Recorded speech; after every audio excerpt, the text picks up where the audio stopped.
Okay, papa. Kan jy 'n bietjie vir ons vertel, jy het nou baie jare gespandeer in die hof, daar veral by die strand as 'n jong state prosecutor. Ek maar die Engels gebruik. Staatsaanklaer. Staatsanklaer, ja, dankie. Ja. Goed, maar ja, ek is seker daar's baie stories wat daarso van daai hof uitkom. Kan jy 'n bietjie vir ons vertel? Veral daar's een storieetjie oor die hoftolk, oom Diek, wat jy baie graag is 'n bietjie van 'n onaangename naam wat hy het, maar hy het ook 'n onaangename taak gehad ook. Kan jy 'n bietjie vir ons vertel van oom Diek? Ja, kyk, enige mens wat al in die hof getuig het sal weet, dis nie 'n aangename ervaring om in die hof te getuig nie. Maar wat baie mense nie weet nie, is dat dis nie altyd 'n aangename ervaring ook om 'n hoftolk te wees nie. Nou oom Diek was 'n hoftolk in die strand. Nou in die strand was daar in die 80er jare van die vorige eeu 'n hostel vir swart mense, swart mans actually, wat bekend was as Lohandle. Hierdie mans, daai tyd moes nog passe gedra het en dan het hulle meestal van die Ciskei en die Transkei afgekom en dan om daar by De Beers se fabriek te gaan werk daar buite die strand. Hulle mag nie hulle vrouens so goed saamgebring het nie.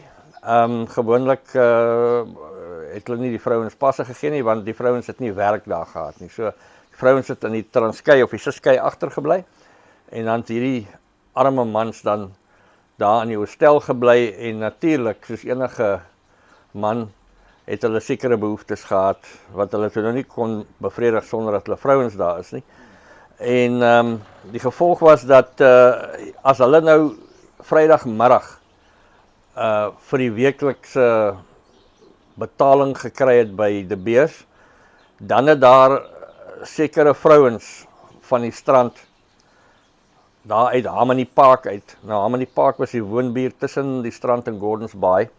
Dan het die vrouens nou opgegaan Lohandle Hostel toe. Lohandle Hostel het net so onderkant die N2 gesit as jy nou van Salouris Pass afkom.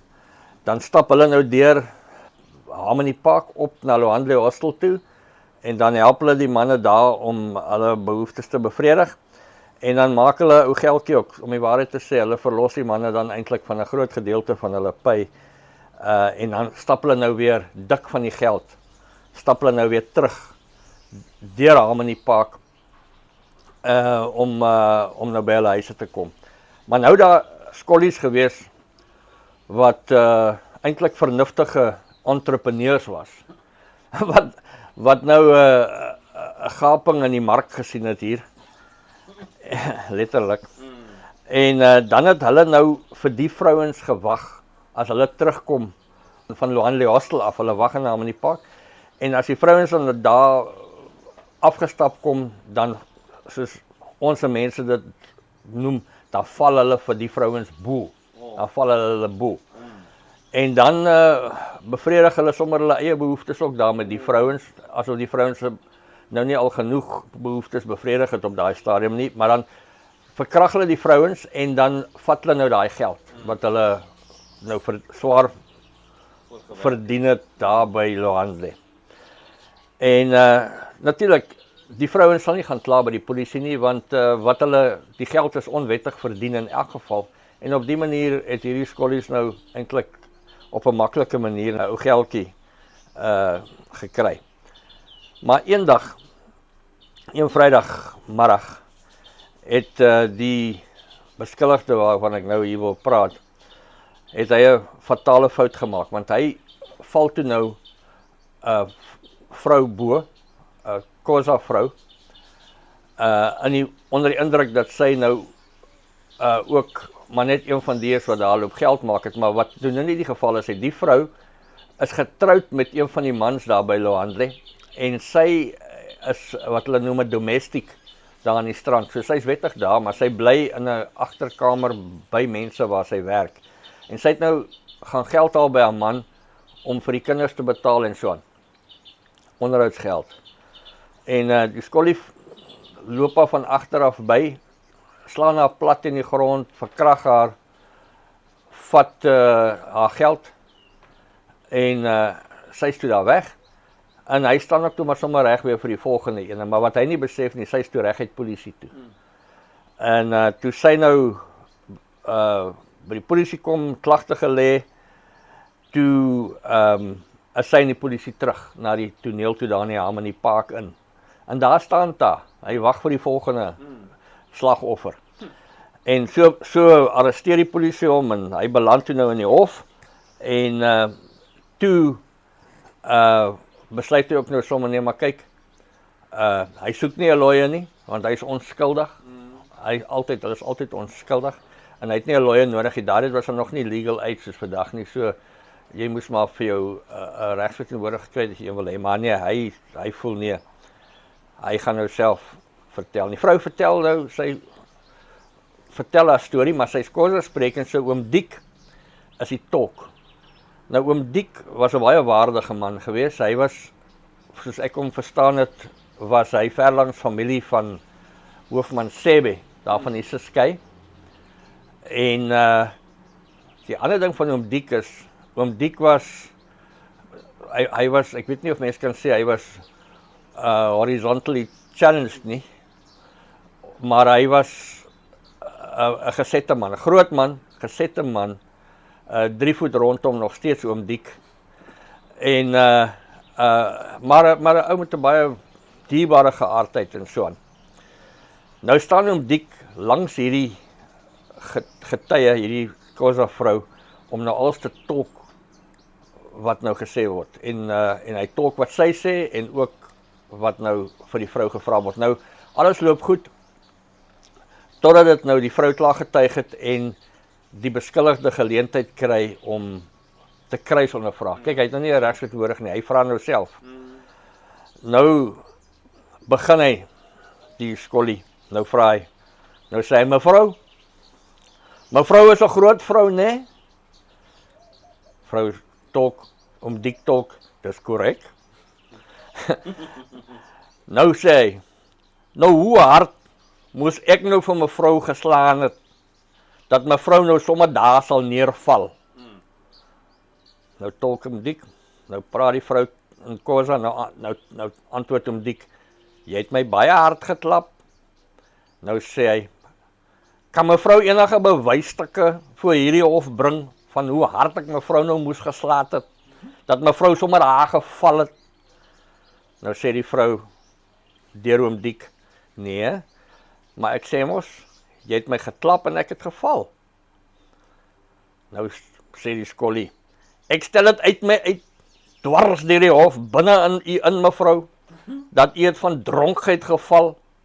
Nou sê sy, nee, ook die polisie was mos daar, ek het hulle gaan sien, en hulle sal ook aan getuig, ek was nugter. Nou sy sê dit in Xhosa, en oom Diek tolk nou alles.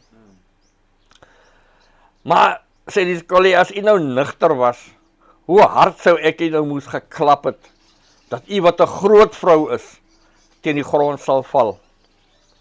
Nou, hier kom die moeilikheid. Nou, nadat oom Diek dit nou vir haar getolk het, van hoe hard, het sy so rukkie gedink, en in die volgende oomblik, praat sy 'n paar woorde in Xhosa, en sy hak af, en sy klap oom Diek, daar waar hy langs haar staan, sy regterwang. Nou kyk, oom Diek het sulke lekker spekkerige wange, soos 'n tevrede seekoei gehad.